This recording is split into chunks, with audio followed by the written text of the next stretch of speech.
Recognize that tune, and you know it's time for Relics Radio. This is a family-friendly show, so the entire family can join us as we talk metal detecting and relic hunting. You can call into the show at 270-495-0315 or join in the chat and post any comments or questions you might have, and we'll get to as many of them as we can. You're listening to Relics Radio of Southern Kentucky and Middle Tennessee.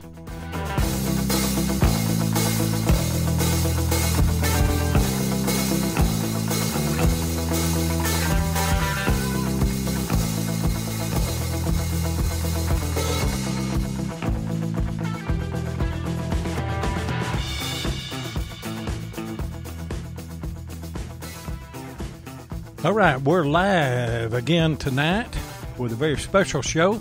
We are in Culpeper, Virginia, and I'm Mutt. And I'm Jeff. And I'm Jeff. And I didn't have him on. And I'm Jeff. And we got Jeff Ford in here. Hello, Jeff. Got Jeff Ford in here with us. I don't know how this sounds. We're not in our $100,000 studio that we broadcast out of in the barn. The loft. That's not the loft. That's not the barn. It's the loft. But anyway, we are getting ready. Who we got in there, Jeff? I can't see. You can't see it? No. We got Chris. There it is. We got Chris, Tim, Bill. There's Chris again. We got Bill and Tim. You got Tim? Yep, there's Tim. And got, let me see who else we got up here at the top. Hey, there's Mike. Mike is in here. Yeah. Mike is in the house. I'm looking at you. Mike is in the house and in the house. He's in the house where we're at, and he's in the house on the radio, too. There's Ohio Relic Hunter. There I'll tell you what, great guy right there. I had a ball last week with him and Mark Hoover, and Jeff had to be out of town. You missed a good show. You missed a good opportunity. Yeah. I tell you, I missed that. Huh? We listened to that show, and that was those guys were really good. They were really, really good, and it was just a very informative show. And I told Jeff, I said, it was perfect for me because I just sat back and just let those guys talk. Now, we can't believe that. You sit back and let somebody else talk? What's over that? He was probably needing to take medicine or something. Yeah, that's probably what it was. Yeah. And we've got a lot of guys in the room. Earl from Virginia is there. If you're watching on Plugmasters on Facebook, this is being streamed live on Jeff Ford's Facebook page there, Plugmaster Ford. And if you will look in front of the table right here, Earl from Virginia gave us one of the best gifts that he could have. There's just not a more perfect gift that we could have got. It's a great gift. I mean, and it is for those of you that are not on Facebook right now and watching. And don't go over there and leave the show. You can go over there in a minute and look at that. But but it is a wonderful, wonderful gift, and it is a banner that says Relics Radio. But anyway, guys, Jeff and I drove for, it seems like probably 24 hours. 24 hours. Only it was like 10 hours, but I mean, we had to stop a few times. And wait a minute. What? You guys live halfway from where we do, and it's 15 hours for us, so it should have taken you 7 Well, and I a mean, half. somebody had to stop a few times, and then, you know how it is. We just we drank some coffee this morning. Yeah. Looked at a coffee. And us old guys, why is it, and somebody tell me this, because you guys are smart, and I know that you know this, why is it that you drink 6 or 8 ounces of coffee, but then when you go to the bathroom, you discharge about 24 ounces? Why is that? But that's the case with me all the time. Hey, guys, go ahead. I said, but we made it anyway. We Glad did. to be here. We made it anyway. And Jeff Ford and Missouri Mike and Chris and his whole group, y'all left on Monday, didn't you? We left Monday morning. We headed out. We were supposed to head out at 6, but we were a little bit late. 6:30 we got out, and we got into just into Virginia, a little bit past Bristol. Got in about 8:30, I guess, maybe. We like to do that. We like to put about 11 hours. And then, as you know, we go door knocking for a couple days. We only got one day in this time because there's 3 to 4 inches of snow. So it is what it is. Thankfully, the forecast for here has taken a really nice turn. It has. It has. Yeah, and we've all been watching that forecast for a week or two now. And it was talking about snow, and Earl sent me a text, and he said we're supposed to get a foot of snow on Tuesday. And I said, well, I'll bring my snowblower or something other, and we'll just come back and blow a bunch of snow. But I am really excited to be here. I got in because of Relics Radio, and we had a lot of fun with Barb over the. Here you go, Jeff. Jeff's trying to. Yeah, I need that. Yeah, just don't kick us off the air. We're running everything here with just a couple of computers and a mixer. You need to go down to get your last ones, I think. I may be wrong. I don't know. You can figure it out. But I do think that you need to go down. Boy, we got a lot of guys on here tonight, and we've got a pretty good audience here. Yeah, look out in the audience there, Seven. You see who I see over there on her phone? I see that. Who is that? Posting a picture of y'all. We got Barb in the house. We got Barb in the house. I tell you what. We had all of these ideas. I've known for probably, how long, Jeff, have I known that I was going to get to come? It's been a few weeks. Maybe 3? Yeah, about 3. About 3 weeks now. Yeah, in fact, it's going to be right at 3 weeks. Yeah, and Jeff Ford was one of the only ones that knew that. Of course, Tennessee Jeff knew because we were coming together. But Jeff Ford was one of the only ones that knew. And I kind of kept it hush-hush because I was on the alternates list. And I got in as a guest because of Relics Radio and because we had planned to do a live show here. But, and Barb was just crying on every show, just, oh, my poor Loy, he's not going to get to come, And even Sunday night I listened to you, Barb, on Josh. And, I just love Loy, and he's not going to get to come, but I spent all this time making this banner, and we're going to hang this banner up and say, Loy, we really miss you. And then what's the name of the place where we go for the meeting? Community College? What's it? Germanna, okay. Germanna. Mm-hmm. Well, anyway, we got there, and Jeff had to go on in, and I had to get some stuff out of the car and go ahead and lock everything up. And I told him, I said, when we started coming up, I said, you find Barb, and you go to talking to her, and I'm going to sneak up around the other side, and I'm going to just kind of lean over her shoulder and say, we're live on Relics Radio. And I said, she'll recognize my voice, and she'll know who it is. Before I can get to the door, here comes somebody, across the parking lot. You made it. I knew you'd make it. So that was hilarious, I'll tell you. Bill Hayes, he's like, what hotel are y'all guys at? We're at the Best Western here in Culpeper in the conference room. So they're just right around from the breakfast area. Yeah, right around from the breakfast area. And if you're here in Culpeper and you want to come into the conference room, feel free to do that. And we're set up. Kind of got a makeshift studio here, but we've got pretty well what we need to do a show here tonight. Yeah, I believe we do. Yeah. And everything is it's all out of order with me because I'm used to setting it. Everything's set up completely different. I've got a couple of computers and just a small 6-channel board here, and it's quite a bit different. And Jeff Ford will tell you because he does a radio show all the time. You get second nature in what you're used to setting. Yeah, and we do that when we stream basketball games or football games or whatever. You get to the point, and we had to do that. We borrowed some equipment so we could do 2 courts in this last tournament that we did, and it was bizarre. Even though it was all the same equipment, it was just a little bit different. All of it had a little bit of a different feel going into a different computer. But you get to be a creature of habit, and when anything's off, you can still get by, but you're just not near as comfortable. Whenever I was younger, I played music on the road for a number of years, and I had road cases, and I think I had 8 road cases. That's number 6 right there. If you look on it somewhere, you will see it says stage left. And that was where I set up. and whenever the roadies come in and they began to set things, they knew where to set my stuff. But then I personally went and did my own sound check with everything. But if they tried to put me on the left side of the stage, which they tried that once or twice, I couldn't play a lick. I mean, I couldn't do a show because you're used to the other side. We're going to get to some other people out here in the audience. We've got more guests out here we need to introduce. Yeah, So. and talk to some of those. And we'll talk to you in a little bit, Mr. Plugmaster Ford. I'll be here.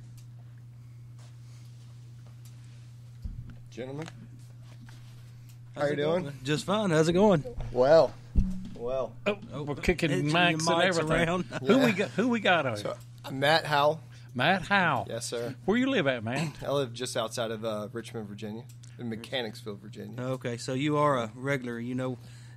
Have you hunted the farm we're going to tomorrow? I have not. I know a little bit about it. I had a little insight to it. Okay. But I had not personally hunted that farm. Okay. I know some chatter from some older guys and stuff like that. Yeah. So. We'll meet after the show. And Yeah. No, I'm just kidding. You don't have to. If you are in Virginia and you're at the DIV hunt, turn the show off right now. You can listen to the archive. You can listen to the archive sometime on Monday, but turn the show off right now because we're going to get some tips, ain't we? Yeah, go try to. Yeah, we're going to try to. Yeah. Tell us what you know about this place. So I know it was a lot of back and forth fighting on the river, right across the Rappahannock there. So this is the federal side. Last spring they hunted the Confederate side, which was the Fair Oaks farm. Now you're talking about Site 1. Site 2. Site 2. Where okay. it's the big cattle farm. Okay. And that's I don't have the map in front of me, but Where the old judge's house is. correct. Okay. That actually I believe is close to one of the federal artillery positions. Okay. In that area, and I know a lot of old timers. I say old timers loosely, no offense. None taken because there's nobody in the room older than I am. I'll tell you that. A lot of New York and U.S. plates came out of Site 2 in the 80s, or early 90s as well. So, Huh. yeah. There you go, Seven. You may get a plate this weekend. I may do it. And we were just debating on which site that we wanted to go to. And by the way, guys, the DIV 40, it has two sites, and they're a few miles apart. And so you have to kind of pick whichever one. You can hunt either one of them, but you got to kind of pick. Yeah. And we don't hardly know anything about it. We just have to kind of look at how the situation is, pick up a few tips and everything. But I kind of like the looks of Site 1 and a little bit that I've heard about it. And I like Site 2 because you had the judge's house there. But you're talking about Site 2. Site 2 is where a lot of the older plates came off of. My feeling is that I'm going to go to Site 1. Mm-hmm. It's a much larger expanse. I think that there's a good possibility of finding some trash pits, and that's really what I'm hunting for. Well, that's pits. what I'm hunting for too. So you can come on over to Site 1 with me. All right.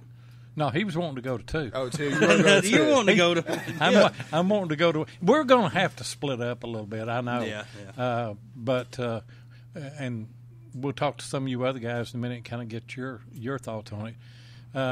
I'm a colonial hunter. I love colonial relics, and I love Civil War. But I guess if I had my druther, I'd rather have colonial relics.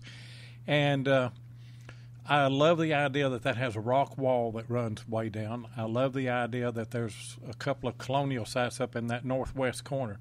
But it is a hike to get up there, isn't it? It is. I mean, they say the farm's 700 acres on that site. 750, yeah. Yeah. And then the parking area is close, is maybe in the middle of that. So it's going to be quite a big walk. But I think that if you're a VLF guy, I think that you could do really well in some of those woods where the ground's not quite as hot and you have a little more iron mixed in. And you could do really well with, say, a AT Max or a Deus, something like that, in some of these heavy trash areas. So. Well, we both have GPXs that we are going to use, but we both brought our AT Pros too. You know, if I could find a colonial house, I wouldn't be against, especially if it's in the woods like that. 'Cause I found my best stuff last year with my CTX in the woods, using it instead of the PI machine. What was the last hunt that you hunted on? What was Beauregard. It was the farm straight across from Beauregard. You were at Rattray. Yeah. But you guys, for what I remember, you guys went the opposite direction of everybody else. Yeah, we did. Yeah. So that's where I found that you found state that seal. Real nice Virginia button. Yeah, it was great. And, of course, Here's what he'd made a comment about, well, there was some Confederate relics found there at one time, but then just kind of didn't say anything else about it. And then, that was all it took. See, I'm here for Confederate relics. And then, yes, sir. So, of course, everybody else is too, but, wow. It is Virginia. I was blessed. Actually, what we found was a thicket. We love hunting thickets, and that's the closest thicket that we could find. And it was a spot that it was really hard to get into. It was really hard to hunt. And Jeff and I have always agreed on this. Hunt the hardest spot that there is, because most people are going to pass it up. That's right. Most people I cleaned out briar for patches for an hour before I found that Virginia button. That's right. And where we live in central Virginia, and with Richmond specifically, you're talking about guys who hunted. I've seen tagged relics from 1949. And, those guys, they hunted all the easy spots. Well, our success is hunting the trenches and the hills that nobody wants to hunt. Yeah, that's it. And the more you do on those areas, the more successful you are. Yep, that's right. The more garbage, the more trash, the more aluminum you dig, you pick up, the better off you're going to be, because the good relics are hidden where the other guys were lazy. This right. We hunted a spot in Murfreesboro, Tennessee. Some good friends of ours, Ron and Tim from Dig Dogs, they invited us down, and then we, this one farm we went to, we got chased by a bull, and then we had to cross the fence and cross the creek. And next thing you know, we're hunting this hillside, and you don't have to bend over to dig. You could dig right in front of you. Yeah. It was that steep. But, I did find, two fired sharps. Sharps, yeah. But, it was it would have been a lot better place if that bull hadn't have got after us. We had to leave the campsite area. So. Yeah, the camp was over here, and then there was a creek. And there's just, straight up and down hill. A goat would have trouble right there. He'd have to have a cable to kind of hold him. And we were holding on to bushes with one hand and trying to do the detector. But one good thing, when you dug a hole, all you had to do is just reach right there in front of your face. Yeah, but it was good. How many people are in this hunt? I think the 426.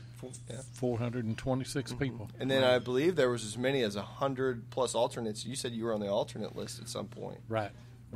I was number 69 on the alternates list, but worked up to about 11 or 12. That's pretty good for even being an alternate. So I've personally only been coming to Diggin in Virginia's for about 2 years now, and I was pretty disappointed on a lot of different occasions when I was hoping to get picked and didn't. But there's always hope for alternates, Yeah. There's been 2 hunts I was on the alternates list, pretty far down, and then luckily I got picked them both times. Actually, my first DIV I was on the alternates, and then I got picked out of the alternates list. So, and what was your first DIV?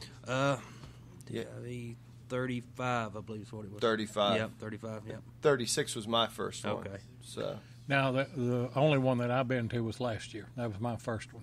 Okay. And first time really using a PI machine. So you've picked it up and ran with it. Well, I bought a GPX. I used a borrowed TDI last year, and it didn't take me very long till I was fairly comfortable with it.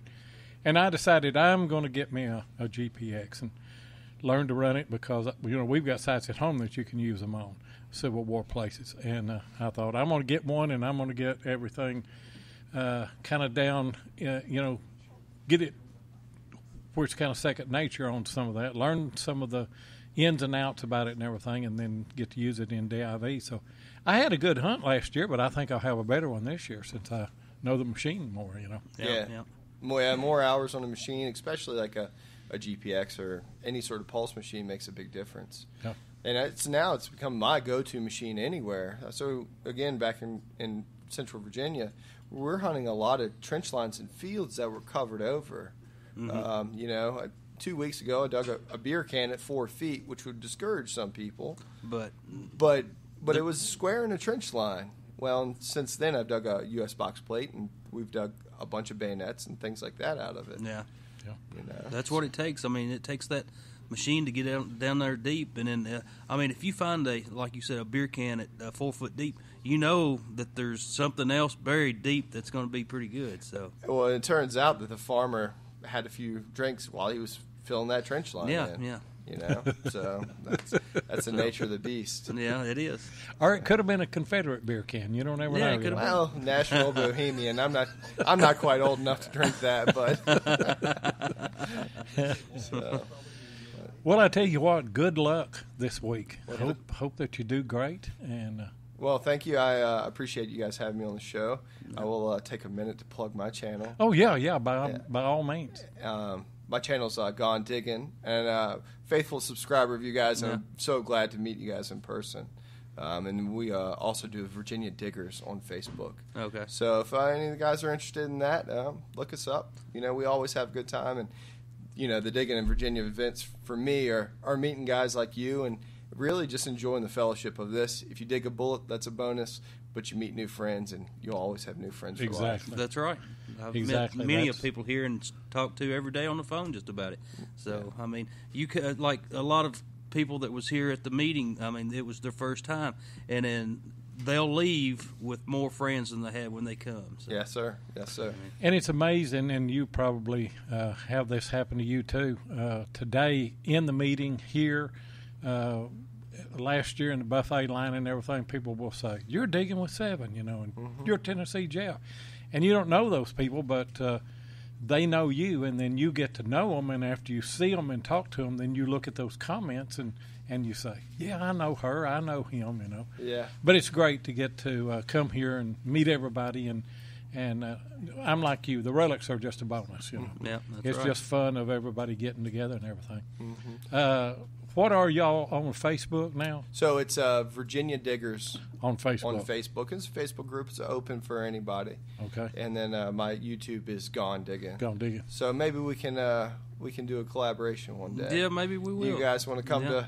to Richmond? We'll put you on a site. Okay. If you want to come to Tennessee, I can put you on somewhere else. So. That sounds good. So, well, thank you guys for having me. Yeah, thank you. Thank you so much for being here with us. And by the way, guys, we've got some cards, we got some stickers. Everybody, get out of here with some of those. Yeah, probably- well, hold on a minute.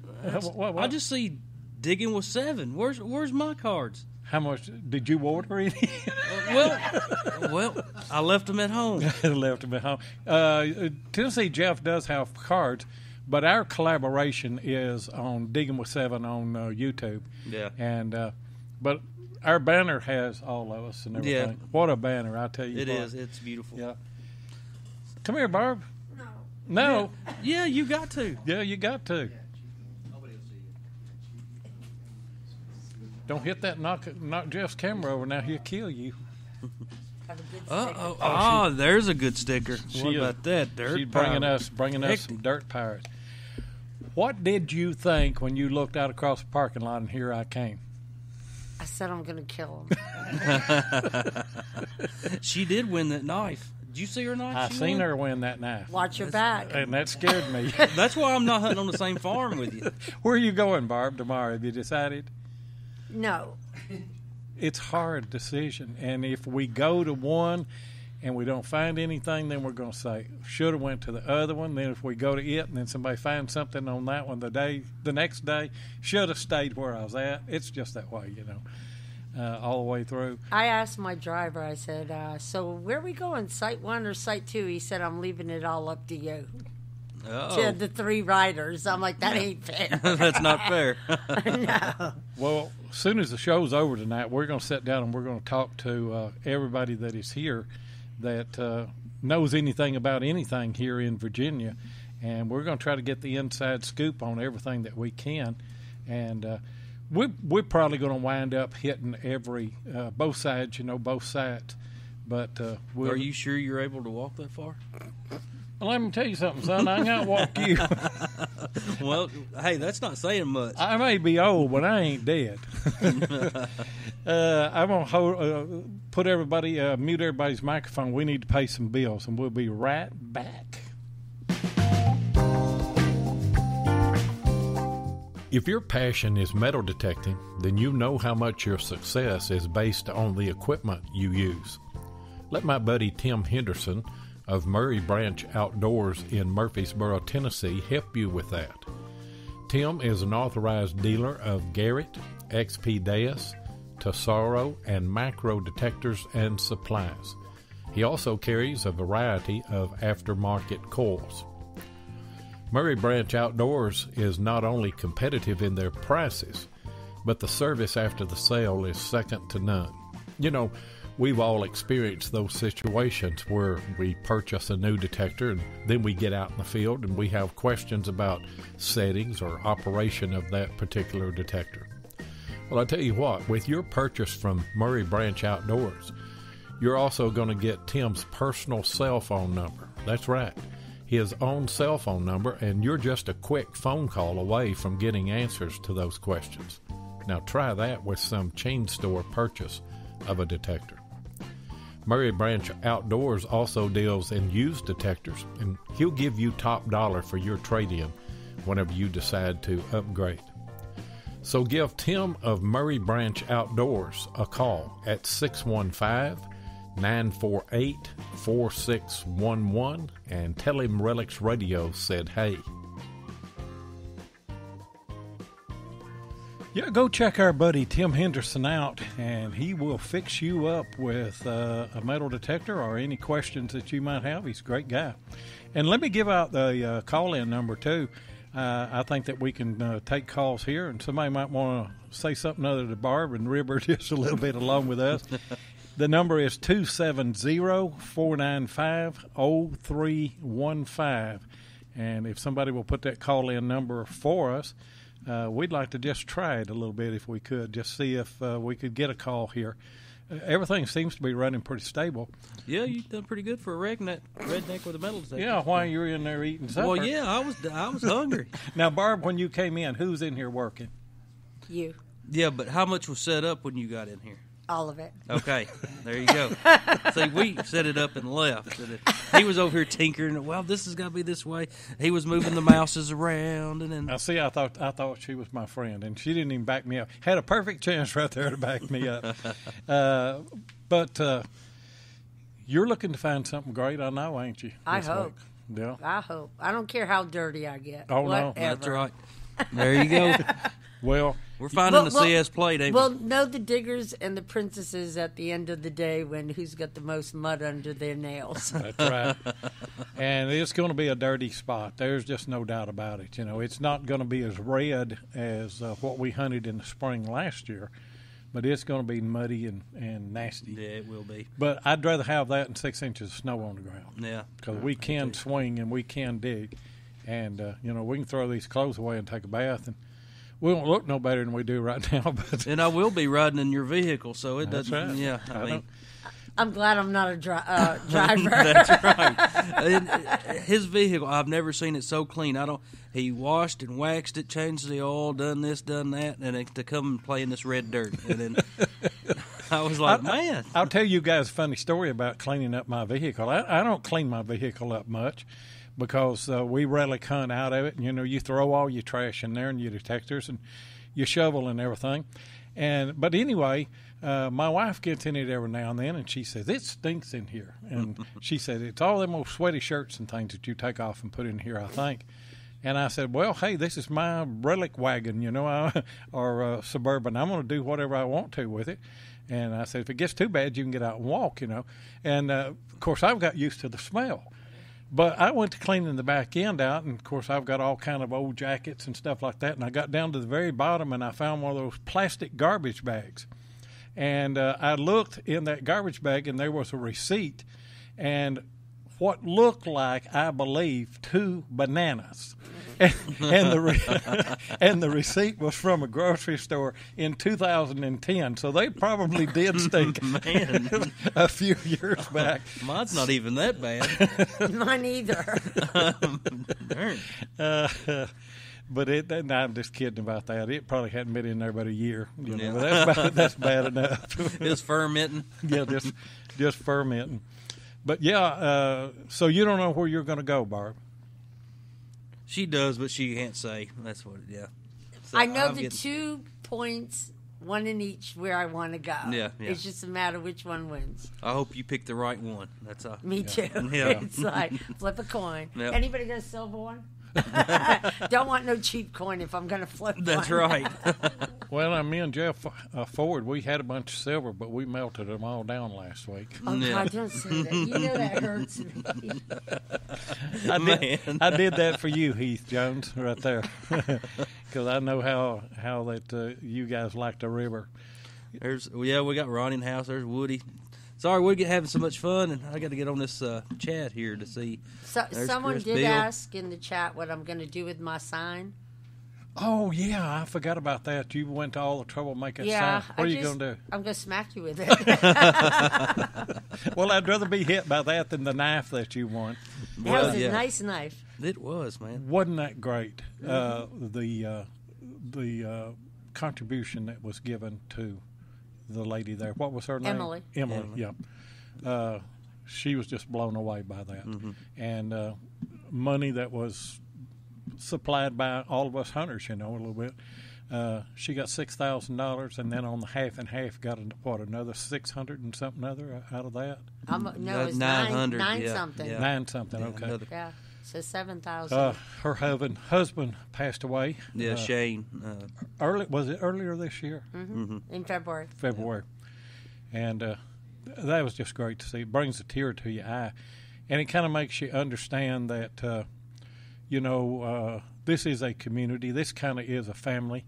And we're not here just for the relics. Of course, we dog one another. And, I'm going to find something better than you. I'm going to find something better than you. But at the end of the day, the best thing we find is each other, isn't it? Absolutely. That's right. Yeah. And I've seen that, at these hunts, and it's just it's wonderful. John and Rose do a great job. They do. Yeah. And I was hoping that they would be here tonight, and I said something to different ones, about coming. Of course, we've got several people in the room here tonight, and we wanted to try this and see if we could make it work. Hey, these phone lines are still open, 270-495-0315. What else you got to say, Barb? May the relic gods be nice to me. That's about it. Here we talk about all this family, and did you hear, may the relic gods be me? So we know where her brain is. I'm not worried about y'all. I want the relics. Y'all. I come first. That's what we're here for. Hey, good job. Earl from Virginia, come sit down over here and talk to us for a minute. Come on, Earl. Yeah, we got a local here, Winchester. We got to put on the headphones. Mm-hmm. Yeah, you don't have to get too close to that one there. This is Earl from Virginia. You live down where, Earl? I live in Winchester, Virginia. It's about 1 hour and 30 minutes west over the Blue Ridge. 1 hour and 30 minutes. What about that? Took me and Jeff about 10 hours. It took him that long to use the bathroom. What are you talking about? That's why we were so late. I had to dodge Christmas trees coming up here. They were laying down all over 17 up through Paris. So stay back. No, get a little bit closer. Not real close, but just a little bit. I got held up. You don't have the wind that Barb does. I got you back for the sign deal. Oh, the knife now.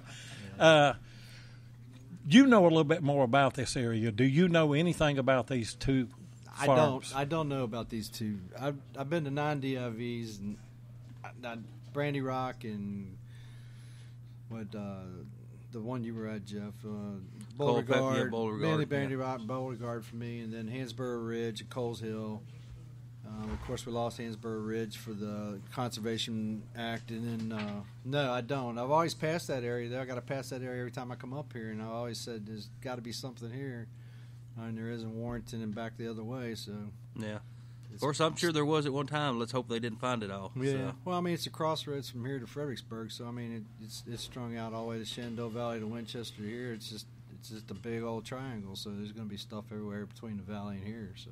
Yeah, it's beautiful here. Oh, yeah. Got snow up on the Blue Ridge Mountains. Snow melted off here, which is a good thing. It is a good thing. And the forecast looks good. I mean, it's going to be around 50 degrees. But the low in the morning, that's pretty chilly. What, 20s? 26, I think they're calling, unless it's changed. The change guys 26, 27, I think is what they're calling for in the morning. Yeah. Cold. So. Yeah, it's kind of strange though. I mean, like I said, I'm iron. 30 minutes yesterday. I sent you guys the text. We got about 8 to 10 inches of snow, and it's half of it's still there this morning. So, man, time I got over the Blue Ridge and up on 29 is pretty much melted off. So the last 30 minute drive has been clean. So yeah, we're looking good for the rest. I know I got a few pictures coming over the mountains, and I mean they were pretty. Oh yeah. Bunch of trees down. There's some down where we're going to hunt too. There was some pines and stuff. The pines took a beating off the snow. The snow was pretty heavy. So yeah, it was big wet snow. It looked like so. Well, this is just my second year, and I think I'm better equipped. I know the pulse machine better this year, and I'm looking forward to it. I don't care which farm we go to. And I'll almost guarantee you that me and Jeff are going to find a growed-up spot, a thicket somewhere. Oh, yeah, we'll have to.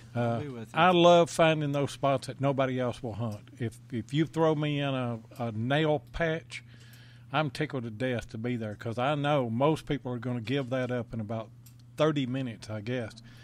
Let's see. We got a caller coming in here, 8278. Who we got? Yeah, how you doing? This is DK calling in. Watching you here on Facebook and listening to you on. Hello, DK. How you doing? Hold on just a minute. I don't have that one hooked up. Talk to him this minute. Good. He's working on you. We're having technical difficulties. So. How you guys doing? Hear me? Yeah, we can hear you. Can you hear me? No, I don't have him plugged in yet. I can hear him. You can hear. I can hear him. He can't hear us though. No, is that what it is? Yeah. Yeah, I think he can hear us. Hey, I can hear y'all. Okay, all right. He's working on it now. All right. Well, hey, I'm just sitting here watching y'all. Oh, yeah, there we go. So you're watching us on Facebook Live, huh? I am watching on Plugmasters and then also listening to the audio track from Spreaker. So pretty cool little deal. Congratulations, you guys, for hooking this up. Well, we appreciate it. We appreciate you watching and listening. And, of course, we're just like two rednecks with a metal detector and sitting here in Culpeper, Virginia, just getting ready to play in the red clay. So. Yeah, you got Earl from Virginia there. You guys are doing a great job. Yeah. Thanks, man. Well, we appreciate it. Yeah, I've never been to DIV. It's something I definitely want to do. Maybe in the next year or two I'll get a chance to come on out. But, yeah, it looks like it's a lot of fun. I've been on their website tonight since you all brought it up, reading about it. And, yeah, I'd love to try it sometime. Oh, yeah, it'd be nice. I mean, you just sign up. You have to pay attention to mytreasurespot.com and just make sure you watch it pretty much every day when the sign-ups are getting close, and then go ahead and put your name in, and then maybe you'll get drawn next year. And for those of you that don't know, DK has got Adventures in Dirt, and he does a wonderful job there of just going through each week and picking out clips from everybody's video, and really, rather than showcasing himself, he showcases us, and that's a novel idea. But obviously, those of us that get featured on that, we love it, don't we, Jeff Ford? Love it. Actually, DK just contacted me this past week. They asked me if he can plug me a little bit. I don't know if he will or not, but I mean, that's kind of cool. He's on the line right now. Yeah, that's pretty cool. Yep. Yeah, Earl. Yeah, I did. Thank you. Give him a wave over there. Yeah, he's watching you right there. Absolutely. Yeah. Thanks. I appreciate that, Seven. Let me ask you before you get off here, DK. What does the sound, the audio, and everything sound okay on your end?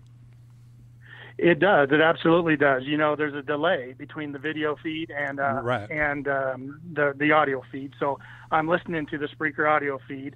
I can tell you the sound over the phone is great, incredible. So I hear all of you very clear, and I think it's working out real well. So you got a good thing going. Well, that's good. Good deal.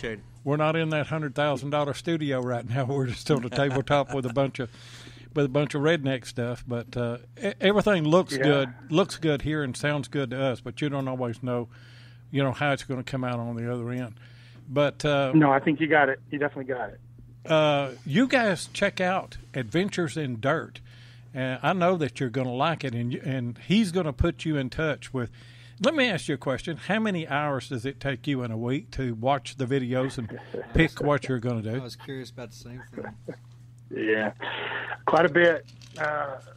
Yeah, more than I care to admit, probably. But I do. I found myself always watching these videos. I find a lot of inspiration out of everything everyone's doing out there, all the digging.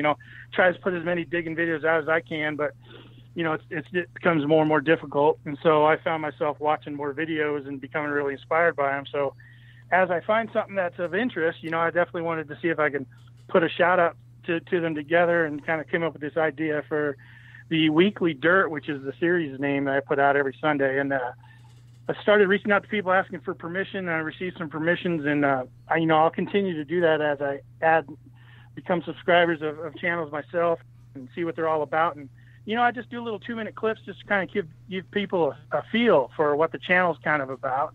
But I spend probably a total of a couple hours watching videos, and then another about 4 to 5 hours editing the episodes together. So I know you put in a lot of work, and we certainly do appreciate you calling in, and hope that that we get to meet you at maybe the next DIV or at CWPPO or something, some organized hunt somewhere. But hey, everybody, I'm sure you will. DK, Adventures in Dirt, and go check him out. Check him out on YouTube. He does a great job, and we appreciate you calling. You can hang on the line if you want to. We got another caller we need to bring in. I don't know. Well, I'll go ahead and let you go into them, and you guys have a good show. Jeff, good seeing you. Seven, good seeing you. And Earl, good seeing you as well. You guys thank you very much. See you. Who we got on the line now?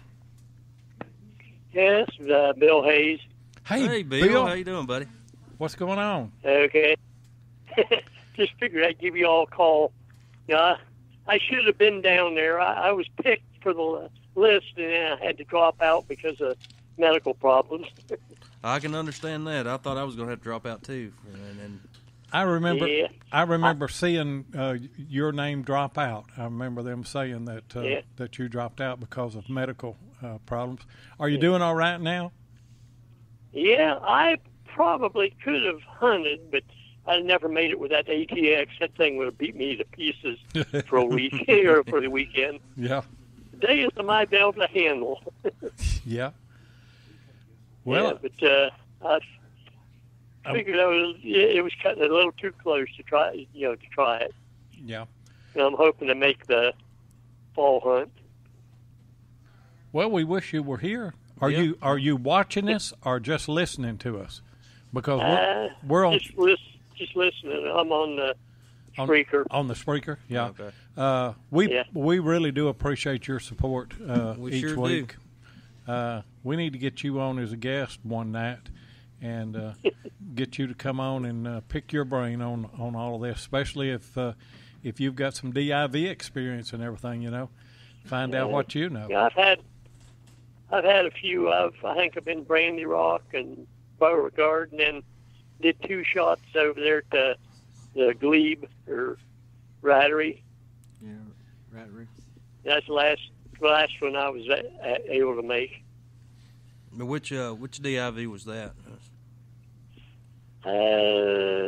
See, it was last spring. Last spring, okay. You all right? Yeah.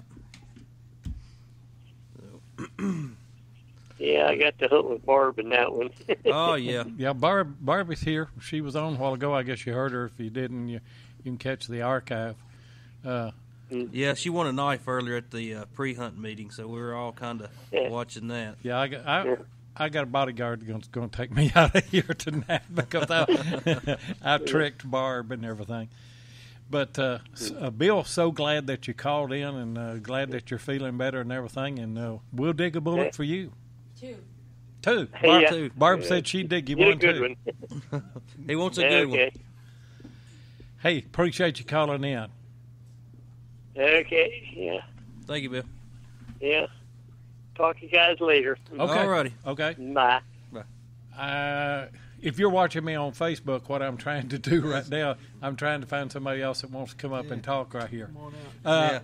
Hey, thanks, Earl. Yeah, man. And check Earl out. Tell him what your YouTube. Earl from Virginia. Earl from Virginia. Yeah. Somebody over here want to talk? You want to talk? Yeah, he does. He does. Yeah, come on. We'll get Missouri Mike in a minute. What's your name? Ross Walker. Ross Walker. Nice to meet you. Walker. Nice to meet you. So now we can get some more information on the sites here. Yeah. He was sitting over there with the other guy. Yeah. And Missouri Mike's taking notes. He's our stenographer here today. He's taking notes of everything that y'all say. Plus, whenever we get done, we're going to go back to the room and we're going to play the archive and make sure we didn't miss anything. Yeah. How many of these hunts have you been on here? This is my second hunt. Actually, my last one was DIV 39 at Rattray. So I'm pretty new to the DIV world.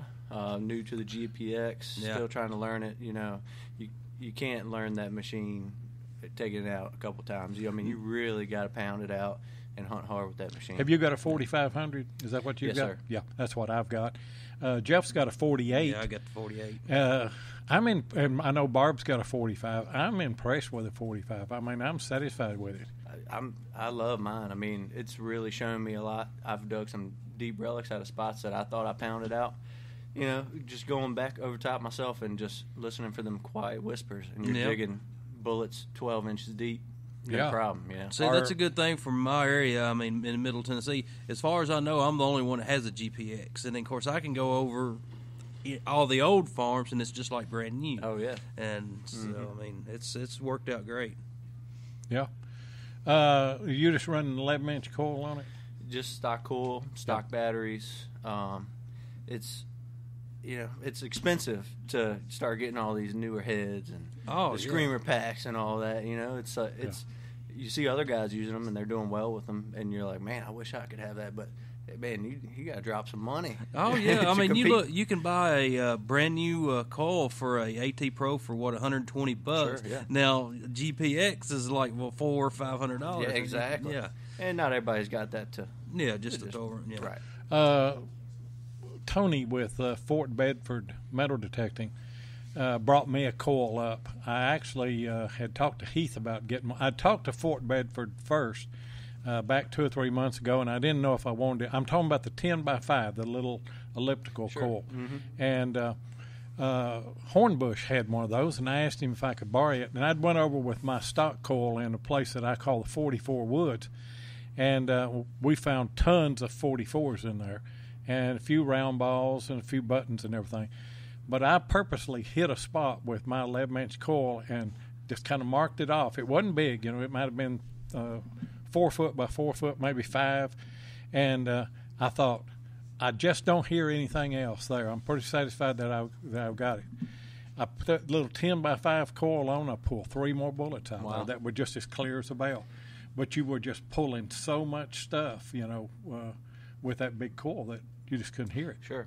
And that's what you got to know. You got to start learning when you need to change your head, change the coil to what you're hunting. Sometimes you get out in these big fields and you think it's hunted out. You put an 18-inch head on that sucker and you start pulling out, just like Matt and Ricky Ladd did the other day. They pulled out some really beautiful bayonets.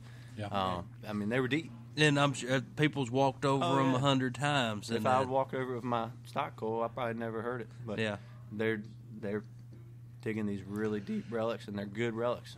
I'm going to tell you something that you may not believe, and I stumbled onto it by accident. Me and Jeff were running our gain at 9 to 13, and I accidentally, whenever you turn your left knob, you selecting what you want, sure. And then you turn your right knob, like you turn it to gain, and then you turn your right knob to increase the numbers or decrease them. Well, I increased mine from like 11 to 13.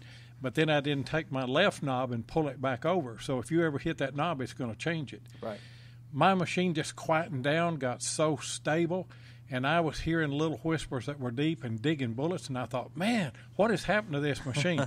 I looked, and my gain was on 4. Oh, wow. I just wasn't pumping all of that. And you're getting an echo whenever you pump all that into it. So me and Jeff started hunting I couldn't stay at 4. I had to inch it on up to 5, sometimes 6. But I've not hunted with my gain over that any. No, and I have went over spots that when I've had my GPX on like 12 to 13, 14, and go back over it with it on 5 and find bullets. Wow. Okay. So I mean, it does work. You want it to be nice and quiet. Yeah. Yeah, you do, So, because you can't hear those little whispers if it's not quiet. And I wondered, whenever I'd find one of those, and then I'd turn it up to 9, and it didn't really increase the signal, it just increased the noise that was around it. Mm-hmm. So I learned something, and I learned it by accident. And, me and Barb, we've talked about that before, the gain, and we've heard of other people that have turned theirs down to 5. So it's something to try. Yeah. And, I'll try anything for a little while. That's right. A lot of guys preach the higher the gain, the deeper you dig, which is 100% true. Yeah. But you're not going to dig those deep targets if you can't hear them because That's you got right. so much back noise. So, back down on it. That makes a lot of sense. Yeah. Well, I don't think it's as much. Well, it's noise. It's what it is. But what you're doing, you're pumping a lot of power down into the ground, and you're actually getting a radar or an echo effect. That power's going in and it's coming back, and it's just clouding everything up. I don't know. I'm not, I'm just a redneck with a metal detector. Yeah. I'm not an engineer, electrical, or any other way. That's why you don't touch the settings once you get them where you need them. No, I mess with my settings all the time. I'm not afraid to try something new. And what are your projections on these 2 farms? Just ride Matt's coattail everywhere he goes. No, that's like a good idea. No, I mean, I think that's what we're going to do. We're going to split up in teams, and we're going to work together, try and find some spots that produce, and then go pound those spots hard and just stick there for the 3-day duration. What we need to do probably is exchange phone numbers or something. Exactly, no doubt. You're thinking the same thing. Yeah. I mean, if you guys are going to come and sit through this show right here, we don't mind sharing with you. We do not mind at all. I mean, I'll hunt. We're not greedy. We'd love to have pits beside each other. And Yeah, just that sit would there be and great. dig them out. And we all came here for one reason, and that is, to have fun with one another, to have the camaraderie that we have, and somebody get out with a good. Every time me and Jeff go out and we kid one another about, I'm going to get in your line, I'm going to do this right here. Neither one of us cares who finds what. We want a good video. If Jeff goes in there tomorrow and he finds 400 plates and every button, Barb said she's going to shoot us. Well, she ain't got a gun. She's got that knife. But I don't know. She may have a gun. We got another caller here. Let's see. I don't know what's the number right there. 79 or 9302. Who we got? Hey, Lloyd, this is Woody Jones. Great show, guys. I'm glad y'all up in DIV and hope y'all find a bunch of good stuff. But I just got one question, and I'll hang up and listen to the response. Okay. What's the best find that's ever been found at one of these DIV digs so far that people is the ultimate? Well, the best thing they could ever find, and it was like, bam, here it is. Hold on one second. And, what's the best find that's ever been found at DIV? We're off the top of my head, I remember watching a video. It was Mark Science's video, and it was a guy. I mean, he dug a $20 gold piece, a breastplate, $5 gold piece, $2 gold piece, and about 4 or 5 half silver dollars out of one hole. Yeah, I see. I mean, that's hard. hard. That's so hard to beat. That's pretty good. Yeah, that's a pretty good cash there. Yeah. Yes, sir. So yes, you sir. had 3 yes, gold sir. coins and a bunch of silver, half dollars, and a breastplate. The breastplate's what got him in the hole. Yeah. Yep. I mean, that's incredible. That is awesome. It is. Yeah, that's great. my That's personal awesome. opinion, but somebody else might say. Yeah, and I'm sure there's a lot of great finds out there, and that we haven't heard of. Yeah. It depends on what you like too. Some guys get into these latrines and dig 25, 50 bottles out of one pit. It's just all what you're into, I guess. Yeah. Yeah, that'd be great to find a cool bottle. I've got an old Clorox bottle on there. It's not real old, but I found it. It still had a cork in it. Man, so to me, that's awesome. Oh, yeah. That's awesome to me. I've never found a Civil War era bottle, and then I would love to find one this weekend. That's my goal. I've never found one either. either. Man. Well, there you hopefully go, boy. we'll break it. Hey, great question, Yes, Woody, sir. and thanks for calling in. Appreciate you supporting us with everything. All right, buddy. Y'all have a great time. I hope y'all find lots of stuff, and I'll talk to y'all later. Okay. Thanks, Woody. Okay. All right. Appreciate Bye-bye. it. Yeah, we'll swap numbers here in a minute. Okay, sounds good. Have you got a YouTube channel or Facebook No, channel? Don't have either one. No. Well, I tag along with Matt. Well, then get tagged in some of those videos, and we've got Matt stuff there. Then right, it's a great page. We'll swap numbers here in a little bit, and then we'll help one another out. Appreciate you coming on with us. Appreciate it. Missouri Mac, you're up. Missouri Mac rides around with Jeff Ford, and how do you put up with that? I am the navigator. A couple years ago, I led him down a dirt road that we ended up, I don't know where we were at. We were supposed to be at a Holiday Inn, but we ended up at somebody's driveway. So we went east instead of west. So. He doesn't let me bring my little Garmin window thing anymore. He says you can't have that. 1974 model. Yeah. Jeff Ford says a 1974 model. So he stripped me of my navigation duties. Yeah, you guys, y'all hunt on Thursdays a lot of times, and I know a few shows back, almost every week, you guys were driving home and listening to the show, and you were the one that's probably commenting. I hope you were instead of Jeff driving. So we got to meet Missouri Mike last year. He is a great hunter, just a great guy. I decided to sell my CTX last year, and I told Jeff Ford, I said, I'm kind of tossed back and forth whether I want to or I don't want to, and I about decided I want to and get a GPX. And so Mike said that he would take it from me. Has it worked well for you? Oh yeah, it's been great. Went out and I found more silver. So I actually found a half dime with it the first month I had it. So man, I hear you've been looking for a half dime forever, and he gets your old detector and finds one right off the bat. It's one of them ones there. You go back right at dark, and I think it was a 1854, 1856 half dime. So that's probably been my best find. But it's pretty nice. That's a good find. Let me tell you what, and I'm not stretching the truth at all. My very first signal, the very first day that I took it hunting, was a walk-in Liberty $50, and I'd already hunted that spot. Me and the Mike that I hunt with, we had hunted that, and I got this signal, and I said, that sounds good, and I like the numbers on it. It's like it might be a $50 type thing, because you're talking about a 0 or a 1 or a 2, at the front of it, and that means that it's big. But then it had like 45, 46, 47 on the end of it, on the conductivity number, and I thought, I'm going to dig that. And that's what it was. So it's not bashful. It'll find some good stuff. And I found a ton of buttons and stuff with that machine.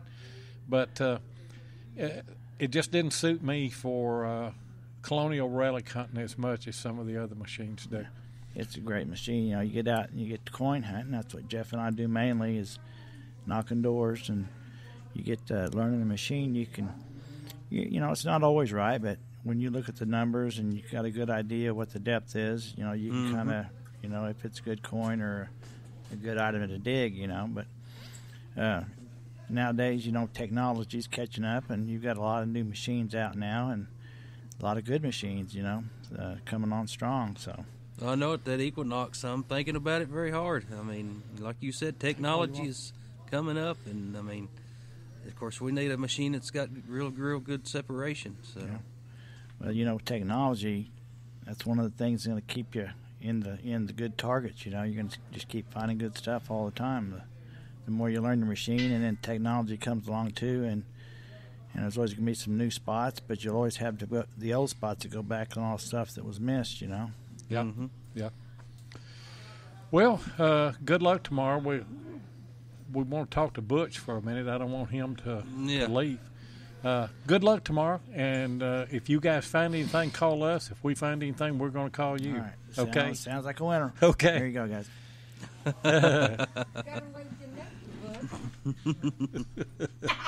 He's got work to do.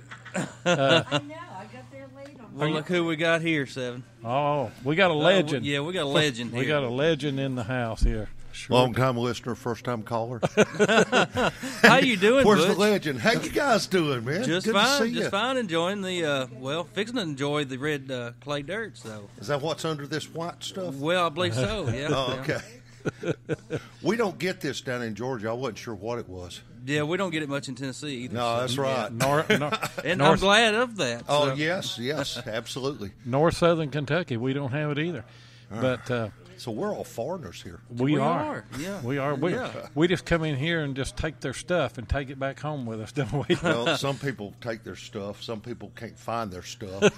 But yeah. I tend. It's like fishing. I tend to make too much noise, and I think I spook the relics and they go deeper. That's why they call it hunting. That's it. That's it. And Instead that's why, of finding. Yeah, Yep. you just got to get in there and find it. Sure do. But you know, if you aren't digging the targets and aren't swinging the coil, you will not dig. You won't find it. You sure won't. You can't find relics on the couch. No, you can't. Absolutely. That's Told right. many a person that. Yeah, yeah. They're like, how do you find so much stuff? I'm like, I dig a whole lot of holes. That's right. Now, how many holes have you dug in your lifetime? You know, I've actually wondered that before. But I'm in my 50th year of hunting. And I used to do it. My God, I would keep a metal detector with me, go every afternoon after work, even in the rain sometimes. In fact, Fisher sent me a nasty letter one time because I fried one of their detectors.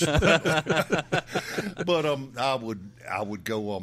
I hate to admit this. I laid out of work to go metal detecting. Now that's bad. That's why. That's bad. Yeah, I've never done that for myself before. Yeah, right. Okay. let me tell you a little story, Butch. Mm-hmm. We worked at a sewing factory whenever I was younger. Yeah. And sewed garments. I mean, that's what kept Southern Kentucky alive. Mm-hmm. And then NAFTA killed the garment industry in Southern Kentucky. But anyway, I was working, and it was almost dinner time. It's about 11 o'clock. Big thunderstorm came up, knocked all the lights out, and they called the electric company. Well, it's going to be an hour and a half before they get everything back on. And it's in the springtime, and the stripe were running. You know what I'm talking about, the white bass. The striper. Oh, my gosh. They were running in the creeks, and so we fished the afternoon before, and I mean, we were just killing them. So I put me a big old sign and took a magic marker, and I put "Gone Fishing" on it. It was on a Friday afternoon. They'd already paid us. That's where they made their mistake. And we hung it up. I hung it up on my machine and went stripe fishing the rest of that Friday afternoon and never did come back. They got them on in about 45 minutes. So whenever I come in on Monday morning, Loy Malum, come to the office, you know. Well, I went to the office, and he held up my little sign. He said, "Did you think that was funny?" And I said, "Well, I didn't really mean it to be funny. I just wanted to let you know where I was at." And he said, "Well, what do you think I ought to do to you?" And I said, "Well, it's your business. You do whatever you want to, you know." And he said, "Well, I tell you what I'm going to do. I'm going to suspend you for 3 days without pay." And I said, "Gone fishing." Gone fishing. That's right. That's right. Punish me, please. Hurt me some more. You know, the best boss and the worst boss both I ever had was a guy at a machine shop who was actually a metal detectorist. So he was great because of the fact we could share his old sites because he didn't do it much anymore. But every time I was sick from work, guess what he asked me? What'd you find yesterday? A nice sunny 60-degree That's weather right. day. Yeah. So I learned. Yeah. So what are you thinking, Butch? Site 1 or 2? Well, you don't have to give it out. I'm looking at Site 3, actually. Site 3. Yeah, I'm going to send everybody looking for Site 3. You guys go look for Site 3. Okay. And then when you get tired, come up and I'll be at Site 1. Okay, all right. Are you going to 1? I think I am going to start at 1. I like 1. These other guys, they like 2. Whichever one I'm not at, invariably is where all the Confederate stuff will be found. Yeah. Well, I'm the same way. So you may turn out good. So. Hey, that's right. We'll let it work for us. Yes. Yeah, if it does, it does. Well, I tell you one thing we're going to do is we're going to have a lot of fun. Yes, we are. And we're going to have some wet knees. Yep. Yes, we are. It's for folks that hadn't been keeping up with it. We got up here yesterday, I believe. It was 6 to 8 inches of snow on the ground, and we were just dreading what it was going to be. But today, guys, it's warmed up to the late 40s, I guess. No, we 40s. got into the 50s before. 50s, before and I'm came looking in. out there, and I'm seeing just wet grass now, and I'm loving that. Yeah, I am too. Extra depth too. Yeah, it sure will is. be. And all that red clay is going to be all over us. That's, we're going to. Well, I'm riding with someone else this time. Well, There's I'm a reason riding for with that. Mr. 7 here, so. Let me sell you a plastic tarp. He's going to need one. I don't need one. I've got some of that red Culpeper mud. I went to clean my truck up, and I had some under a floor mat that I got last year, and I've cleaned it some. But, it'll stay there for years. It'll stay there for a long time. And up under the fender wells, you can't ever get that out right there. We're going to have a lot of fun, and we're going to meet a lot of people and everything. And there is a good camaraderie between this community and group. Don't you think that it was one of the greatest things that we ever seen this afternoon at the pre-hunt meeting? Whenever Emily got the money, the donation, and everything, that was touching. I mean, that was. It brought a tear to my eye. Talking about Shane's wife, right. Shane Seal. For those that didn't know him, he passed away. I think it was in February. Great guy. Had a huge heart, and he was a big man too. But he was. Yeah, he passed away. But they did a raffle and donation, and all of the people that come to these hunts chipped in, I think, and gave her some money, gave her a big check, and I believe she was crying. It was touching. It was just. I don't know if she was, but I was. I was. Yeah, everybody else was, and she wasn't. I'm not ashamed to say that that touched my heart. It really did. And when you see something like that, I mean, we're all, we act all tough and everything, but we got good hearts. We do, yeah. And it's good. For the most part. Yeah. For the most part, we do. Until it comes to, Butch, which site you going to hunt tomorrow? Number 3. Number 3. Number 3, where's that? I didn't get that I'll map. say everybody in this room's got a good heart. Yes, they do. Yeah. Yes, they do. Yeah, it's a good hobby. I mean, I've been in it forever, it seems like, since I was, about 10 years old, in some form or another. And you're one of the only people that I talked to that's been in it longer than I have. I got in it in 1976. Yeah. And it was a long time ago. That's a long time ago, too. We're both veterans. I've seen, I strung around Did you cuss me for digging all the stuff? No. That's what I did to the people that came before me. I'm like, y'all dug it all up. Yeah, why didn't you leave some? Yeah. No, I had one of those old whites metal detectors, and there was a school across from me. And the good thing was, whenever I started, they hadn't lost any clad yet. Everything you found was silver. Man. And there wasn't any pull tabs. There was bottle caps, but there wasn't any pull tabs back then. And see, early on, I hunted the battlefields and camps. I never went and coin hunted the schools and all. It just never occurred to me because I had some trenches near where I lived. There was a lot of battle activity. I mean, I could have hunted the school I was going to, but that just, at the time, never occurred to me. Well, if I'd had, I was in Texas at the time. Mm-hmm. I was born and raised in Lubbock, Texas, and we didn't have any Civil War sites right there. If we'd had Civil War sites or colonial houses, that's what I would have hunted. But you find treasure wherever you're at. You better believe it. And, a lot of people say, well, I wish that I'd lived at a Civil War site. You got treasure right there in your backyard, or close to your backyard, anyway. And it's all in what you consider treasure. I mean, sure. But let's face it, all of it, other than maybe the pull tabs and some of the real junk, it's treasure to somebody. It's neat to find. And you guys, let me ask you, in all my years, I still find this true, and I believe y'all probably would too, but it seems like every time you go out, you will find something you've never seen before. Mm-hmm. And I mean, how many pieces of stuff is there out there that's so different? It's amazing. And you can't tell what it is. And you'll find a piece, and then, like maybe a year later, hey, I've got that piece. It's laying over here. I will tell you one thing: don't ever throw it away. No, never. That leads me to the horror story of the night. The first 6 months I was hunting, and I didn't know a lot of other people at Relic Hunting. I knew a few of them, but not a whole lot. And so I went out to this site, and one of the guys who told me, he said, we've hunted it out. And pretty much had, even though if you'd gone there with the new machines now, it'd be like it was unhunted. But back then with the old coin masters and all, it was hunted out. I went in there, and I dug some kind of loop that had a chain on it. I'm like, this is weird. But I'm not going to throw it away. I'm going to put it in my car. So I put it in my car, rode around with it for 2 or 3 weeks. Finally decided to clean my car, and I'm like, that's a piece of junk. Threw it in the dumpster. The next day, the garbage truck came out and got the dumpster. The day after that, I went into a Civil War shop in Kennesaw, Georgia, and there on the wall was a canteen with a cork puller with a chain hooked into the canteen. So I had thrown away a perfect puller with a chain. Man. And it was gone. It was at the dump by then. It was already gone. Another time I dug up a ramrod, and it was a pot hook. I knew what it was. It had been turned into a pot hook. Mm-hmm. Coolest piece I had probably found to that point. Got ready to go, was all happy, slapping myself on the back, put it on my back bumper of the car, and drove about 20 miles back home, and it was gone.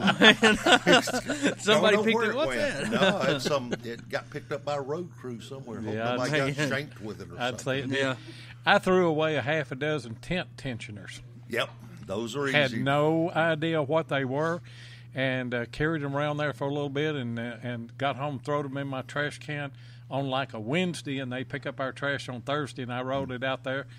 And Thursday night, I was just looking through a forum, and somebody said, well, I hunted today and found a nice Civil War tent tensioner. And I said, and I just threw 6 of them in the trash this morning, or yesterday afternoon. We've all done that, haven't we? Everybody. Anybody that says they hadn't, I'm not sure I believe them. Yeah, when I first started hunting, I was hunting a battlefield, and I dug this piece of iron. Of course, it was kind of long and had a round base on it, and I thought, man, I don't know what that is. And I just put it back in the hole. It was a leverite. And then leverite there? Yep, and then after I seen it was half an artillery shell. And still to this day, I haven't found it.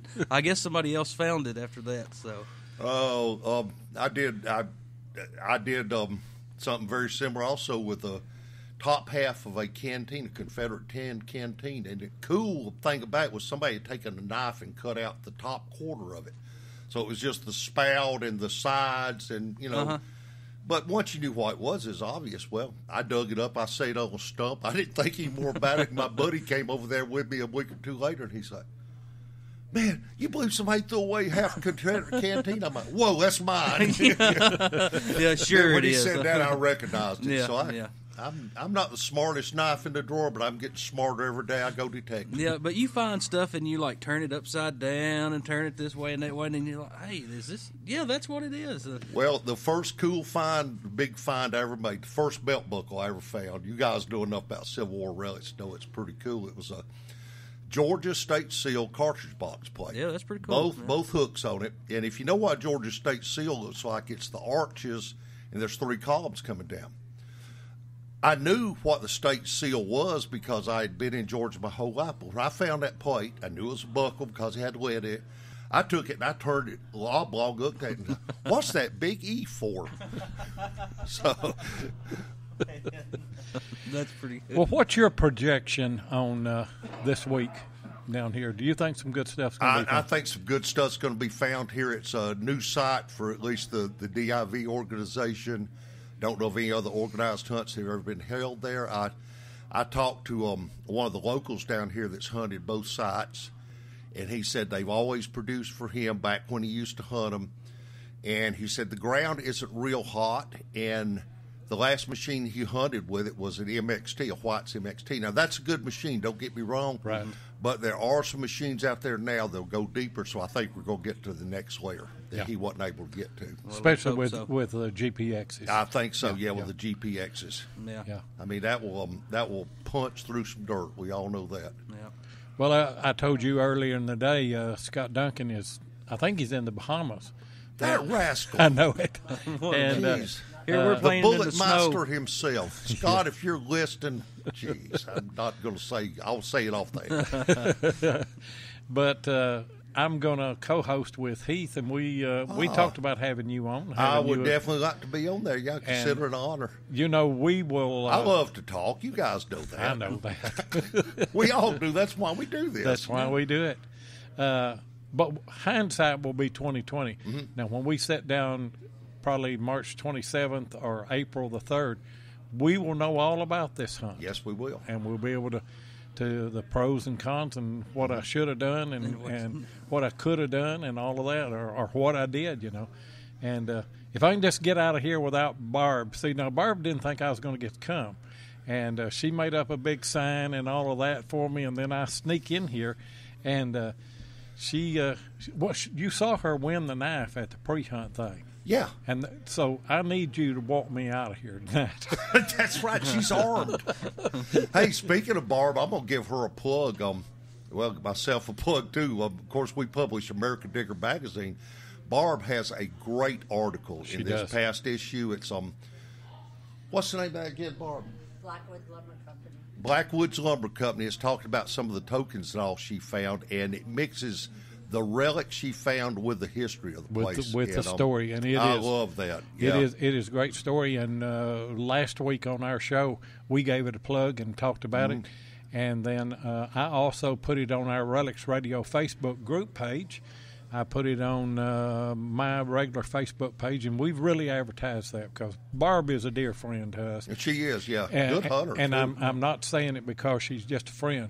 It was an excellent article. It was, I was an editor for a number of years, and I know whenever I see something that it's good. The way she told her story. Exactly. And that's what anybody considering writing an article, it's not whether Barb's was near professional level, but it's not if you're a professional or not. It's how you tell the story. Right. And we have editors that work for us that can fix the little minor boo-boos and stuff. Right. We just want to see people tell their story in writing. Yeah, and make the reader feel like I'm there. Yep. And, I don't feel out of place in this story. Exactly. I read it. But great job. Yeah, good Barb. job. Great job. Checks in the mail. Hopefully my check too. I'm hearing Anita told me we're actually on payroll now. Of course, I've never seen the first check, but that's okay. That's okay. Yeah. As long as you make things work, then. Love what we do. I do too. Yep. And I love this part of it. I love shooting the videos and everything. Before I was an editor, I was a photojournalist, and I just love pictures and things. I love stories. And if you have a good radio show, you kind of develop these stories with people, and you bring out the people that you talk to. Yes, you do. And that's the great part of it. So I'm going to get a double shot of this, and I get to be with you tonight, and then I'll be with you in a week or two again. That'll be the last time you'll want to be with me. You'll be like, see, I'm shy tonight. Just wait till I get with Heath. Oh, my God. Heath and Connie really dodged the bullet with the weather. Man, our prayers were out to him. Yeah, they had that tornado come very, very close to him. He and I had been talking a little bit that day, or maybe the day before. He was trying to get me a coil, and he did get me one and have it sent up here. But I seen all that storm. Well, I seen that American Digger didn't come on Monday night. Right. I was sitting waiting for it to come on. And it didn't come on, and I thought, I bet they had some weather, and I pulled it up on my phone, and, man, it looked rough. And so I waited it took a little while for it to pass, and then I sent him a text, and I said, are you guys all right?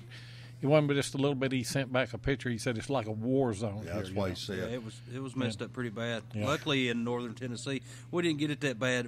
They were expecting it to get bad, but it stayed kind of cooler, overcast. So. We had the tornado warnings going on. They actually had one that was sighted, then one touchdown in I don't know, 30, 40 miles from us.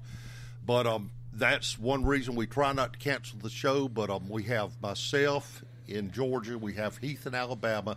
We have Jeff Lubert in Colorado. Jeff was the only one that possibly could have stayed on the air. Yeah. And I believe they were having snow out there. So we decided rather than have a broken-up broadcast, we'll just rebroadcast, reruns. Isn't technology amazing? Oh, it is. So they tell me. I don't know. I don't understand this stuff. Well, I just see a microphone, I talk. Yeah, what's this? What is this button? Don't touch anything. But, I can sit in southern Kentucky, and he's in Tennessee. Yeah. And last week we had on Bill Marsh and Mark Hoover. Mark Hoover's in Florida, and then Bill Marsh is in Ohio, Ohio relic hunter. And we had Aqua Chigger on. Where's he at? He's Maryland. Maryland. Yeah, both. And then we had Digs Forever. He's in Canada. I mean, it was something that was impossible. And it sounds like they're right here. So yes, absolutely. I mean, it is amazing. And speaking of Bo, I'll give him a shout out. I hope I'm not stepping on any of your sponsors' toes or anything, but they're having the Charles Garrett Memorial Hunt this weekend, I believe, and that's where Bo is. Jocelyn Elizabeth, who also does a column for American Digger magazine, she'll be down there. It's mostly a seated hunt, but they do find some natural stuff too. So if you're not here, I hope you're there. Yeah, that's right. I got a message from Carolyn Harwick. She's the president of the Central Florida Metal Detecting, and that's where she was headed.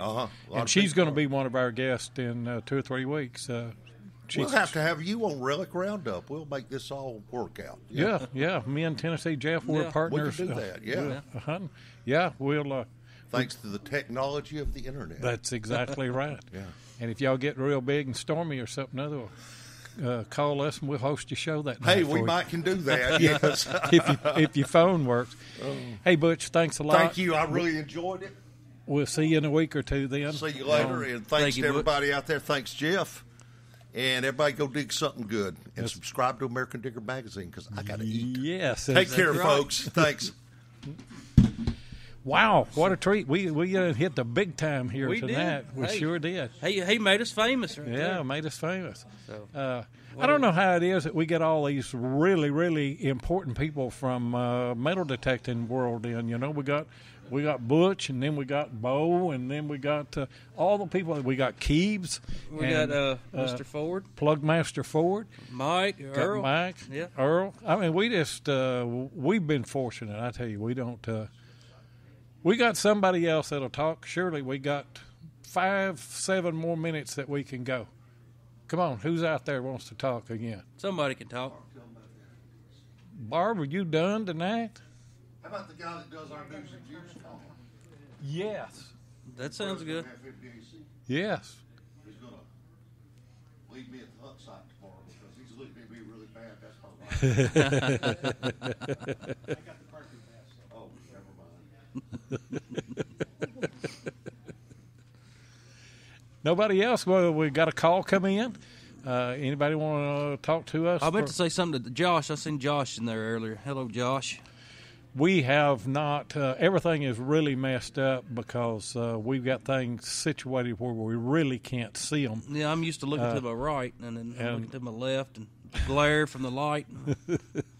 All the stars that we've had on here tonight, too. But we certainly do appreciate all you guys tuning in and listening to us tonight.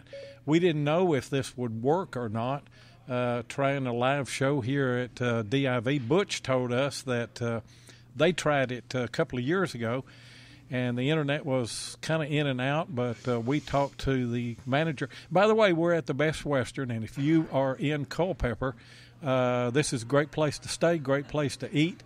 And they haven't paid us anything, but they did let us use the conference room. They sure did, and we really appreciate that. I think it'd be rude for us not to say something about it. And I think we had a great show tonight. I believe we did too. Could you imagine having to do this up in our little room? No. Oh, wait a minute. We got one more caller going to come in. Hey, there's Tim. It's Tim Henderson. What's going on, Big Tim? Hey, guys. I just wanted to call and wish y'all good luck. Well, we really appreciate it, Tim. We do. We sure do appreciate it. So how was the weather down there today? It was cool but sunny. Well, that's good. So we come up here and play in the snow.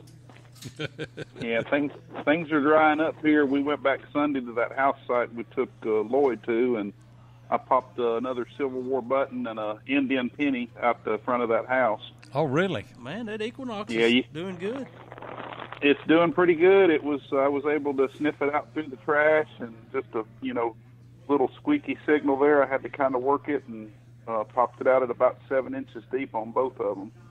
Man, I believe I'm almost sold on that. Well, I like it, but I'd like to have me a GPX too for some of those pastures. I'll trade you. I'll trade you Seven's GPX for that Equinox. So we'll see what Seven thinks about that. I cut your mic off there. Okay, I thought you did. I didn't mean to, but I did. Perfect timing. Yeah, it was. Normally, that is my Rode AT or NT A1 that I do all of my history clips. That's my real good studio mic. Is normally in that channel, and so it's all different when we get here. He gives me a bad mic. I guess that's what he's saying. No, I didn't. You got the same mic that I've got. Well, no, yours has got green tape around it. Well, that's because I know it's mine. Oh, okay. Hey, Tim, appreciate you calling, and can't wait to get back and hunt with you guys again here in a week or so, and have y'all up our way, or we'll come down your way, whatever we can work out. Yeah, hopefully we can work something out this coming week, and then you we guys got to can get run together. I got to get Jeff his snake coil. Yeah, you do. I haven't used mine yet, but I'm looking forward to it. Well, there's a fence row waiting on you. Yeah. Yeah. Y'all have a great hunt, guys. Okay, appreciate Alrighty. it. Appreciate it. Take care. Okay. Missouri Mike is back in. He had one more thing he wanted to say about Jeff Ford, I know. No, I was going to ask you a question, Roy. Okay. On your history clip, how do you go about researching out those clips you do? I know a lot of people like those. Do you start off with researching the internet, or what's your procedure on doing that? Really different ways, Mike. I would just do a general Google search on the thing and get a little bit of information. I tell you what I always look for, and if you'll notice on my history clips, at the end of it, I will always say, and I bet you didn't know. And I'm always looking for some information that is peculiar. It's kind of off the wall. It kind of takes you by surprise. And like on, no, it won't be this next week. It'll probably be 2 or 3 weeks from now, but I've already got the history clip, most of that video done and edited and everything. But it's on scissors, just common scissors. And because those are things that you find in an old house site. And at the very end of it, there is a very surprising thing about scissors that I'll bet you nobody in this room knows or probably has ever heard. And those are the things that I look for. They are the hardest to find. Sometimes you can Google, like a interesting or unknown fact about scissors, and you can pull it up like that. Sometimes on some of the history stuff that we do, I have spent a lot of hours in diaries or in the official records and things looking. It just depends on what it is. If it's something common, it's sometimes harder to find, in-depth information on it. Well, I really enjoy that part of it. I learn a little bit every time, and I enjoy that because it's something I didn't know. Well, everybody tells me that, they say I enjoy them because I learned something that I didn't know, and I said I'll tell you something else that you don't know. I learn things that I didn't know, each week because I don't know what do you always say about it though? I said, well, you know what it is and the history behind it because you used it when you were a kid. No. I mean, that old rusted pair of scissors you found when he got his hair cut with it. So. I did this week. I went and got a haircut, and I like my hair a little bit long, and she flat scalped me this time. I'm about ready to. I'm going to take Barb's knife back with me, and I'm going to hold it up to her. So you ever cut my hair this short again? Now, I'm a little bit hippie, Yeah. Right, yeah. I cut my hair, and the boys was telling me yesterday I missed one. Not that long. They had to pull it out for me. Hey, guys, we're coming up on closing time right here. We got just a minute or so to close the show. Thanks to everybody that came. Everybody that talked. Mike, appreciate you being here. Appreciate the support that all of you guys give us. We don't deserve this. I mean, we're just two rednecks with a metal detector, ain't we, Jeff? That's right. And we all of our viewers and leaves comments and stuff. Thank you very much. We couldn't do it without you. Tell them where they can find us on YouTube. You can go to Relics Radio, or you can go to Diggin with 7 or Tennessee Jeff. So, and Missouri Mike is on YouTube. That's his YouTube channel. Yeah. He puts out some great videos there as well. I'm working on it. Jeff's training me. He says I need to put it in front of the viewfinder a little more. I'm the one that wants to look at it. Right? Yeah. Even though I never get the date right. And we always learn something other. Plugmaster Ford is, we've given out just about all of these tonight, and there's no way that I can go back and think about, remember all that. I'd make somebody mad. make somebody mad because I do it in the wrong way. And I'm trying to mute everybody's mic, and we got one more caller. Let's see who we got. Who we got there? Hey, this is Woody Jones again. I just got one little quick question, if I could, sir. Okay, right, yeah. Okay, we'll get ready to go off, but for your next giveaway, it would be awesome if you could, do a hunt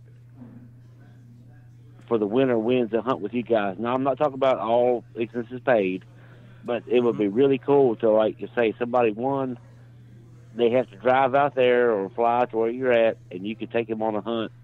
That would be a heck of a giveaway, sir. Well, thank you for that. We've had Dave Miller mention that, and we've had 2 or 3 mention that. I wouldn't be against that. No, it just depends on what time of the year, because there's times whenever it's good hunting for us, and there's times when it's not. But that's something we need to throw around. But hey, thanks, Woody. Thanks for the the comment, and it is. Yes, that would be awesome. Just to go hang out with y'all and check your sites, and that would be a trip of a lifetime for some of us detectors. So I thought I'd throw it out there. Well, that's an honor. Thank you very much. Appreciate it. Thanks. Thank y'all. All right, guys. Bye. That would be interesting, but and I'll give you a little bit of heads up. We're fixing to give away a metal detector on our YouTube channel. I don't know exactly when. It's going to be in the near future, just in a little bit. We've got a supplier that's given us a metal detector, and we're going to give it away to. We've already given one, and Josh was instrumental in helping us with that. He was. We couldn't have done it without Josh. Couldn't have it. Yeah. I think Beyond the world. Sight and Sound. I think the world of Josh, and I think the world of all these podcasts. American Digger Magazine. Of course, we had Butch on here with us tonight. Heath Jones helped me out and got a coil up here for me tonight. Hardcore metal detecting. There's just all kinds of them that are out there. And so All Metal Mode is another one. I listen to all of those. And this is a great community, too, the podcast. Don't you think, Jeff? It is. It's a really good community. And we help each other out. I mean, if we have some kind of technical difficulty, and then we'll call them and then say, well, hey, what's going on here? And I say, well, try this.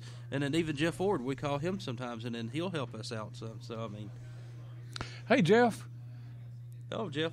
He's over there. He's over the camera. He's over there filming. If we can get Mac to go over there and hold the camera and film for just a minute, I want Jeff to come over here and do the impression that he did of how'd it go? I can't do it. He'll have to. He'll remember it. You make sure that you're getting his face over here though when he comes in and what was the inspiration behind that? Which one? The lip sync thing that you did on me. Of you guys? Yeah, us. Yeah. What was the inspiration on that? Did you just watch us and that come to your mind? Well, yeah. I mean, I've always, from the first time I watched your video, I saw something. And I know it's probably something you've suppressed in times past, but I knew you had some musical nature to you. And then, I learned more and more that, you played the guitar and everything. So I knew that musical part was there. And I could see when you guys went back and forth, there was a little bit of a rhythm between the two of you. I have this gift of seeing things that, a lot of people don't see in themselves. And you guys were closet rappers. It's evident. Have y'all now. seen the video? Have all you guys seen? It's the lip sync number 2. And honestly, you do it. You left that on my voicemail today, and you do it better than I do. He did do a great job, didn't he? He did. I sat there. I played it for the guys, and then I played the video of you guys on my phone. It was spot on. Was it? It was. And even you in the background.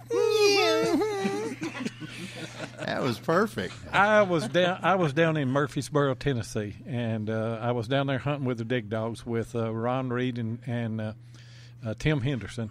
And I was driving on the way back, and I knew that he had talked to me and said, I'm going to do a lip sync on you and Jeff. And so I said, he said, that'll be all right. And I said, well, of course it'd be all right. We just love it, whatever it is. It's just all in fun. And so maybe the day before, a couple of days before, he sends me a text, because we've got each other's cell phone numbers and text back and forth all the time. And it just said, sorry. And you could just read in that, the emotion, the humor, and here this guy is just rolling and laughing. Sorry, he said. And so I'm on my way home, and I'm coming through Hartsville, Tennessee. And ding, it's this message of him, and I know what it is. The video has come out, but I can't watch it, and I'm not going to stop on the side of the road and watch it. So I hurry on home, and I get out, and I get in, and it's probably after 9 o'clock at that time. And I sat down there, and I think, well, I'm going to go in there and get me a sandwich or something other, but I'm going to watch this video first. Well, I click it on, and I got to Jeff saying, uh-huh, and uh-huh, and I busted out laughing, and I was laughing so hard I couldn't, so I stopped it. I backed it up, I listened to it again. I got to Jeff's, I broke up. It took me 10 times to get to that. So if you can, go back through that. Well, my favorite part was when you called me, because I knew it was coming. I knew there was going to be a call, and I see it's from Loy. And I click it, and before I can even say hello, it's just you laughing. And I don't know how long we sat there as I just absorbed this laughing. And finally I said, hello. And, but yeah, no. How to do Loy. How to do me. Yo. That guy? That's right. That's the guy. Yo, I don't want to hurt nobody, but we've been axed more than once. That guy. Uh-huh. Yeah, boy. Mm-hmm. You tell him. What's funny? I got to tell you. So Jason Basuffi, the quarter hoarder, so he calls me up and he said, of course I did one of him, and it was great. A lot of times I don't know what my accents even are. I mean, I did one of Mike, and I'm pretty sure I started out in, I don't know what accent it was, but by the end of it, it sounded like Julia Childs. And then a little bit of a Pakistani woman sneaking in on her. I saw her today. I have no idea. And so it was funny because Jason calls me and he goes, "Hey, what program are you used to do those voices?" And I said, "God gave me that." I said, "Well, what do you mean?" And he said, "Well, like the accent you did on me." And I said, "Oh, well." I said, honestly, I recorded that, and I took the decibels up just a couple. I mean, the pitch up right. Just a couple, just to get it a little more whiny. Not that I'm not whiny enough, but it added some to it. And he goes, but no, how did you do it to the French accent? And I said, Jason, can you not do an accent? He goes, that's just you. And I said, yeah. He said, well, no, I really can't do an accent. But then he did one of me, and I loved his accent that he did, I mean, that's Jason trying to sound like a hillbilly from Missouri, and he was spot on. Yeah. He nailed it, I thought. I really liked it. It was good. But, yeah, I've always been able just to, I don't know, hear stuff and mimic it or whatever. You do a great job. It's fun. You do a great job. That's what I always say. I got all these voices in my head. I got to get them out somehow. Yeah. Well, put the camera on him. You guys watch this right here. What am I going to do? You're going to do it one more time, and we're not going to say nothing. We're going to let you do the whole thing. I don't remember the whole thing. Well, the yo-yo? Yeah. A yo-yo. I don't want to hurt nobody, but we've been axed. More than once. Mm-hmm.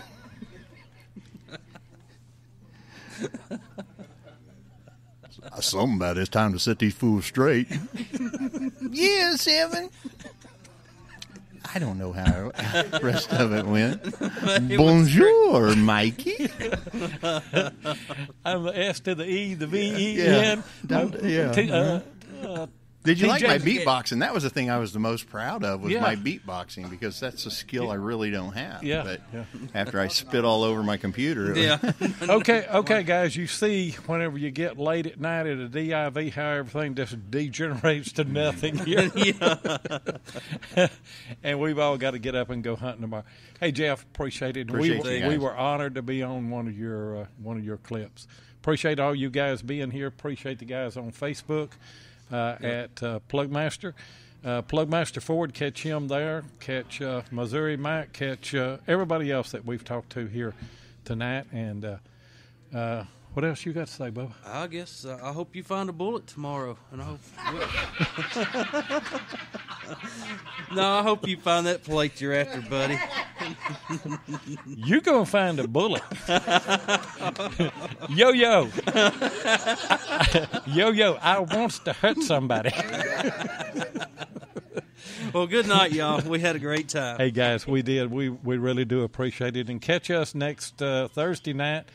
We don't have a scheduled guest for next Thursday night, but what we're going to do is we're going to follow this up with a post DIV hunt. So we'll catch you next Thursday.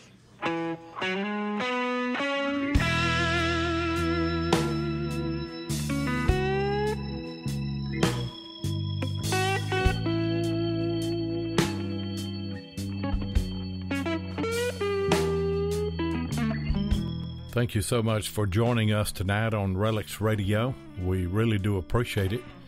Be sure and join us live each Thursday night at 7 o'clock Central Time, 8 o'clock Eastern, here on Spreaker. Or you can catch the archive show at Relics Radio on Spreaker, iHeartRadio, or iTunes. Please take a minute and hit the like button, and be sure and follow us so that you'll get notifications of all of our upcoming broadcasts. You can also find us on YouTube at Diggin with 7 or Tennessee Jeff, or you can check us out on our Relics Radio Facebook page. If you'd like to get in touch with us, then send an email to digginwith7@gmail.com. We'd love to hear from you. We hope you'll join us next Thursday night, and until then, get out there and dig some history.